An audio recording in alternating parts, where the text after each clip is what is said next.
The Power of Playing Dumb, Schopenhauer's Counterintuitive Path to Success. Picture this. In 2019, a relatively unknown CEO named Sarah Chin took over a struggling tech startup in Silicon Valley.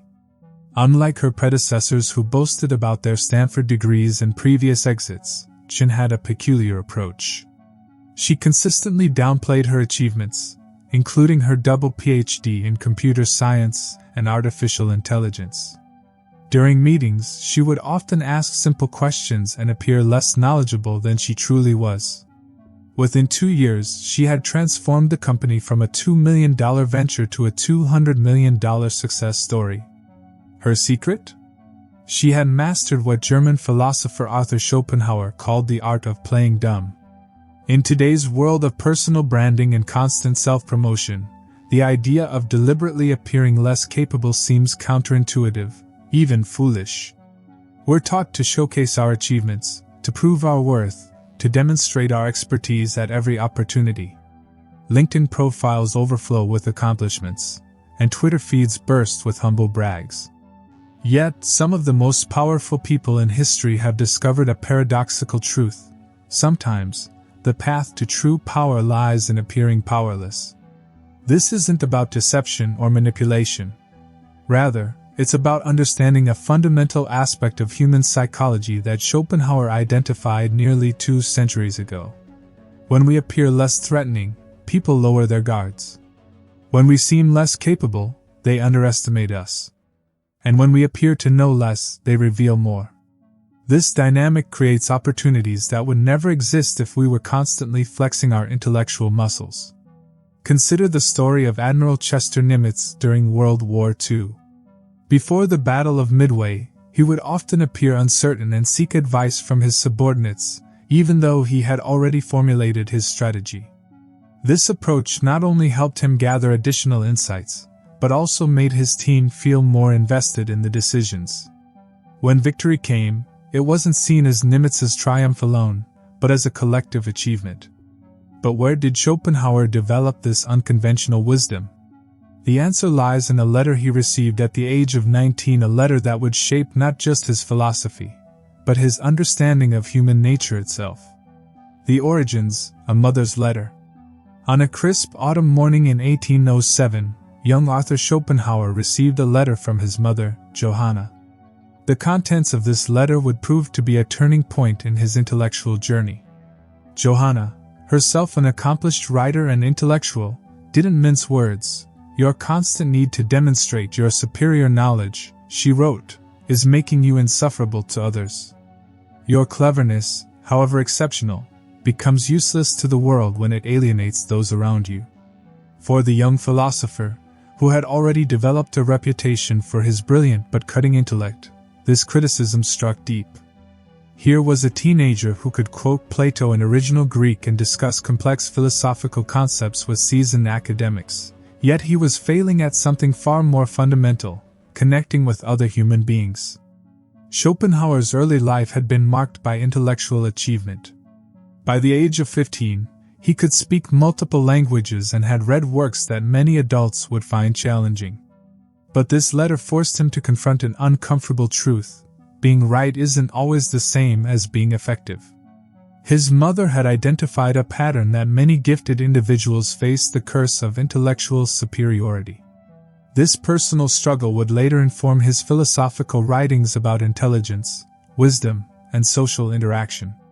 He began to observe how the most influential people weren't necessarily those who displayed their intelligence most openly, but rather those who knew when to hold back, when to appear less knowing, and when to let others shine. The parallel to modern gifted kid burnout is striking. Today's educational system often identifies and celebrates intellectual precocity early, creating what psychologists call the gifted child syndrome. These children, like young Schopenhauer, often struggle with similar issues: the need to always be right, difficulty relating to peers, and the eventual realization that raw intelligence alone doesn't guarantee success or happiness. Consider the story of Michael Park, a former child prodigy who graduated high school at 14 and completed his first master's degree by 19. "I spent my early years proving how smart I was," he recalls. "It wasn't until I learned to shut up and listen, to sometimes play dumb, that I actually started to succeed in my career." The turning point came when I joined a startup and deliberately took a junior position, despite being more qualified than most of the senior team. Within a year, I had gained more practical knowledge and built stronger relationships than in all my years of formal education. This transformation, from showing off intelligence to strategically underplaying it, mirrors Schopenhauer's own evolution. His mother's letter had planted a seed that would grow into a profound understanding. True power often lies not in demonstrating superiority, but in creating space for others to feel capable and heard. The philosophy that emerged from this realization wasn't about denying one's intelligence or capabilities. Rather, it was about understanding when and how to deploy them for maximum effect. Just as a martial artist doesn't reveal their full strength in every encounter, Schopenhauer came to believe that intellectual prowess should be wielded with similar discretion. In today's corporate world, we see successful leaders who have intuitively grasped this wisdom. They ask questions instead of making statements, seek input instead of giving directives, and create environments where others feel smart and capable. This approach, far from diminishing their power, actually enhances it by building trust, loyalty, and genuine collaboration. The modern parallel extends beyond individual success to organizational culture. Companies are increasingly recognizing that the smartest person in the room syndrome can be toxic to innovation and growth. Instead, they're fostering environments where questions are encouraged, where not knowing is acceptable, and where collective intelligence is valued over individual brilliance. This shift represents a fuller understanding of what Schopenhauer discovered through his mother's criticism, that true influence comes not from displaying our capabilities, but from creating space for others to discover and develop their own. In a world that increasingly values emotional intelligence alongside intellectual prowess, this lesson has never been more relevant. As we continue exploring Schopenhauer's philosophy, we'll see how this early lesson evolved into a sophisticated understanding of power dynamics, influence, and success. But it all began with a mother's letter to her brilliant but troubled son, teaching him that sometimes, the most powerful thing we can do is appear less powerful than we are.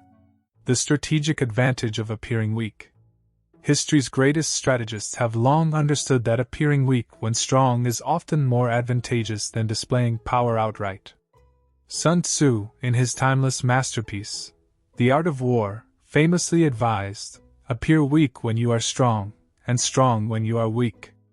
This principle found perhaps its most dramatic expression in Operation Bodyguard during World War II, where the Allies orchestrated an elaborate deception campaign to convince Hitler that the D-Day invasion would occur at Calais rather than Normandy.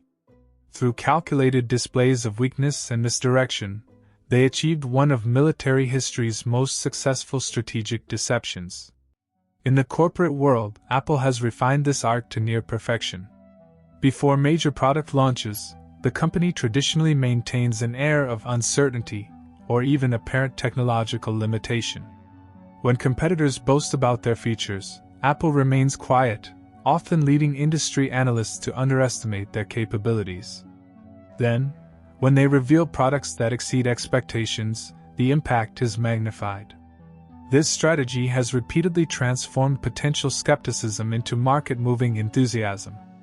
The psychology of being underestimated extends powerfully into sports, where athletes and teams have learned to leverage others' misconceptions. The 1980 U.S. Olympic hockey team, dubbed the Miracle on Ice, used their perceived weakness against the mighty Soviet team to their advantage. Their coach, Herb Brooks, deliberately maintained a low profile, allowing the Soviets to remain overconfident until the historic upset unfolded. The silent observer strategy. Mahatma Gandhi once observed that silence is one of the great arts of conversation. This counterintuitive insight has found powerful validation in modern leadership.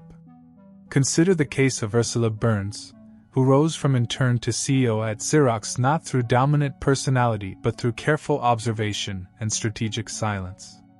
In meetings, she became known for listening intently before offering precisely calibrated insights that carried extra weight because of their scarcity. The science behind active listening reveals why this approach works so effectively. Research in neuroscience shows that when people feel truly heard, their brains release oxytocin, the trust hormone, creating stronger bonds and more productive relationships. Modern leaders like Microsoft's Satya Nadella have demonstrated how introverted leadership styles, centered on deep listening rather than charismatic pronouncements, can transform organizational culture and performance. Studies at Harvard Business School have found that leaders who speak less in meetings often gather more accurate information and make better decisions. Their silence creates space for others to share insights and concerns they might otherwise withhold, leading to more comprehensive understanding and more effective strategy development. The art of empowering others. The psychological dynamics of letting others feel intelligent operate on multiple levels. When people feel intellectually respected, they experience increased activation in the brain's reward centers, leading to higher motivation and better performance. Great teachers have long understood this principle. Richard Feynman, the renowned physicist, was famous for his ability to make students feel like they were discovering complex principles themselves, rather than being lectured to. In modern workplaces, this approach has evolved into sophisticated, managing up strategies. Successful professionals often advance by helping their superiors shine while appearing to simply support from the background. They master the art of presenting ideas in ways that allow others to feel ownership and investment, creating win-win scenarios that benefit both parties. Consider the story of Sarah Blakely, founder of Spanx. Early in her journey, she approached established manufacturers not as a disruptive innovator but as someone seeking guidance and support. By allowing industry veterans to feel like mentors rather than competitors, she gained crucial early support that helped launch her billion-dollar enterprise. Her apparent naivete masked a shrewd understanding of human psychology. The humility paradox. The relationship between appearing foolish and demonstrating wisdom forms one of life's most intriguing paradoxes. Socrates exemplified this through his famous method of asking seemingly simple questions that revealed the limitations of others' knowledge. In Chinese philosophy, Lao Tzu taught that the wise person appears foolish, while harboring deep understanding. Modern tech history abounds with examples of this principle. When Steve Jobs and Steve Wozniak started Apple in a garage, established computer companies dismissed them as naive hobbyists. Larry Page and Sergey Brin's early Google prototype was rejected by major internet companies who couldn't see its potential. Their apparent limitations became advantages, allowing them to develop revolutionary approaches while competitors remained complacent. The psychology of underdog appeal runs deep in human consciousness. Research shows that people naturally root for and support those they perceive as humble strivers rather than dominant achievers. This creates opportunities for those who understand how to leverage apparent limitations into strategic advantages. This approach requires careful calibration. The goal isn't to appear incompetent but rather to create space for others to shine while maintaining quiet confidence. It's about understanding that true power often lies not in demonstrating superiority, but in creating conditions where others feel empowered and invested in shared success. The strategic power of playing dumb ultimately rests on a sophisticated understanding of human psychology and social dynamics. By appearing less capable than we are, we create space for others to engage more fully, share more openly, and commit more deeply to shared enterprises. This approach requires confidence and security, as it means temporarily setting aside our ego's desire for immediate recognition in service of longer-term success. In our modern world of personal branding and constant self-promotion, the counterintuitive wisdom of strategic humility offers a refreshing and powerful alternative path to achievement. By mastering the art of appearing less while being more, we can often accomplish what direct assertions of power cannot: genuine influence, lasting impact, and sustainable success. Practical applications. In today's hyper-competitive world, where everyone seems intent on displaying their intelligence and capabilities, the strategic art of playing dumb presents a paradoxically powerful approach across various domains of life. Let's explore how this counterintuitive strategy can be deployed effectively in different contexts. Workplace scenarios and solutions. The modern workplace often resembles a chess game where perceived intelligence is weaponized. Consider Emma, a senior product manager at a tech startup.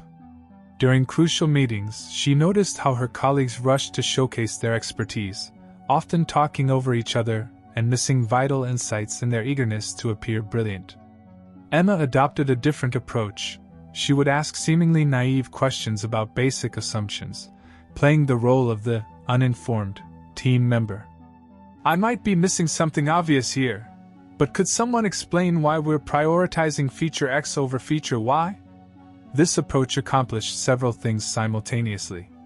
First, it forced her teammates to articulate their reasoning clearly, often revealing flaws in their logic. Second, it created space for others who might have been hesitant to speak up. Third, and most importantly, it positioned Emma as someone who prioritized understanding over appearing smart, ironically making her appear more thoughtful and strategic to senior leadership. Personal relationships. The strategy proves equally valuable in personal relationships, where ego and the desire to be right often create unnecessary friction. Take the case of long-term couples navigating disagreements. The partner who immediately responds with, "Maybe I'm not understanding this correctly, but," often diffuses tension more effectively than the one who launches into a detailed defense of their position. This approach works because it creates psychological safety. When one person willingly adopts a position of less knowing, it removes the competitive element from the interaction. The resulting dialogue becomes more about mutual understanding than winning an argument. Remarkably, the person playing dumb often ends up having their perspective better understood and accepted. Leadership situations. Perhaps counterintuitively, playing dumb can be one of the most powerful tools in a leader's arsenal. Consider the case of Andrew, a new CEO brought in to turn around a struggling manufacturing company. Instead of arriving with a prepackaged solution set, he spent his first month asking seemingly basic questions. "Why do we do it this way? What would happen if we didn't? Has anyone ever tried doing it differently?" His approach accomplished several critical objectives. It helped identify outdated processes that persisted simply because that's how it's always been done. It empowered employees at all levels to question established practices. Most importantly, it created an environment where innovation could flourish because people felt safe admitting what they didn't know. Digital age applications. In our digital era, where information overload and instant expertise are prevalent, strategic ignorance becomes even more valuable. Social media platforms are filled with self-proclaimed experts eager to demonstrate their knowledge. The person who asks thoughtful, basic questions often generates more meaningful engagement than those posting authoritative pronouncements. This approach is particularly effective in online learning communities and professional networks. By positioning oneself as a curious learner rather than an expert, you often gain access to more genuine insights and build stronger relationships. It's the difference between posting, "Here's why everyone is wrong about cryptocurrency," and asking, "Could someone explain how cryptocurrency actually works in practice?" Conclusion: the ultimate power move. Why this approach works in today's world.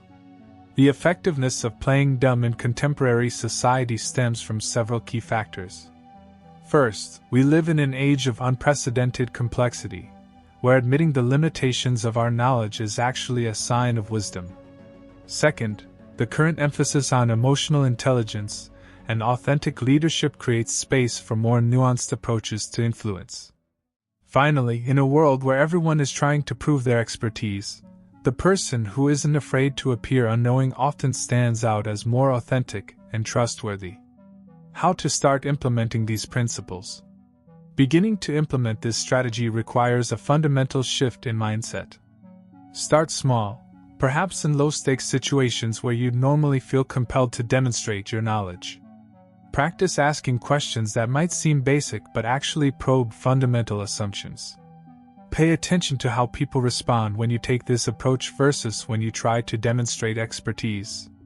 Key implementation steps include: 1. Identify situations where you feel the urge to prove your intelligence. 2.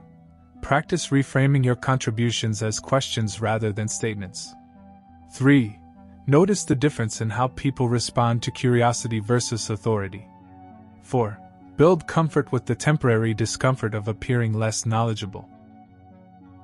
Final powerful example: a modern success story. Consider the case of Jeff Bezos, who built Amazon from an online bookstore into one of the world's most valuable companies by embracing what he calls Day One thinking, maintaining the curiosity and questioning stance of a startup. Even as Amazon grew into a tech giant, Bezos was known for consistently asking basic, fundamental questions that others might have considered beneath their expertise level. In his famous 2016 letter to shareholders, Bezos emphasized the importance of resisting proxies, the tendency to follow established processes without questioning why. He wrote about how even high-functioning companies can fall into the trap of managing to what's measurable, rather than questioning whether they're measuring the right things. In meetings, he would often ask deceptively simple questions like, "Why can't this be done in 2 days instead of 2 weeks?" Or, "What would this look like if it were easy?" A concrete example of this approach's success was the creation of Amazon Prime. When the idea was first proposed, many experts within Amazon argued against it, citing complex analyses about shipping costs and logistics. Bezos, however, kept asking basic questions about customer behavior and desires. Why wouldn't someone want faster shipping? What if we made it simple: one price, all you can ship? This seemingly naive but customer-focused questioning led to one of Amazon's most successful innovations, despite initial skepticism from industry experts. This success stemmed not from having the most sophisticated analyses or the most complex solutions, but from being willing to question fundamental assumptions that others took for granted.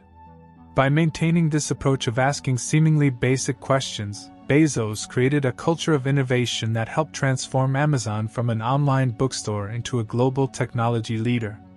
The ultimate irony of Schopenhauer's strategy is that by being willing to appear less intelligent, we often access deeper wisdom and achieve greater success than those caught up in proving their brilliance.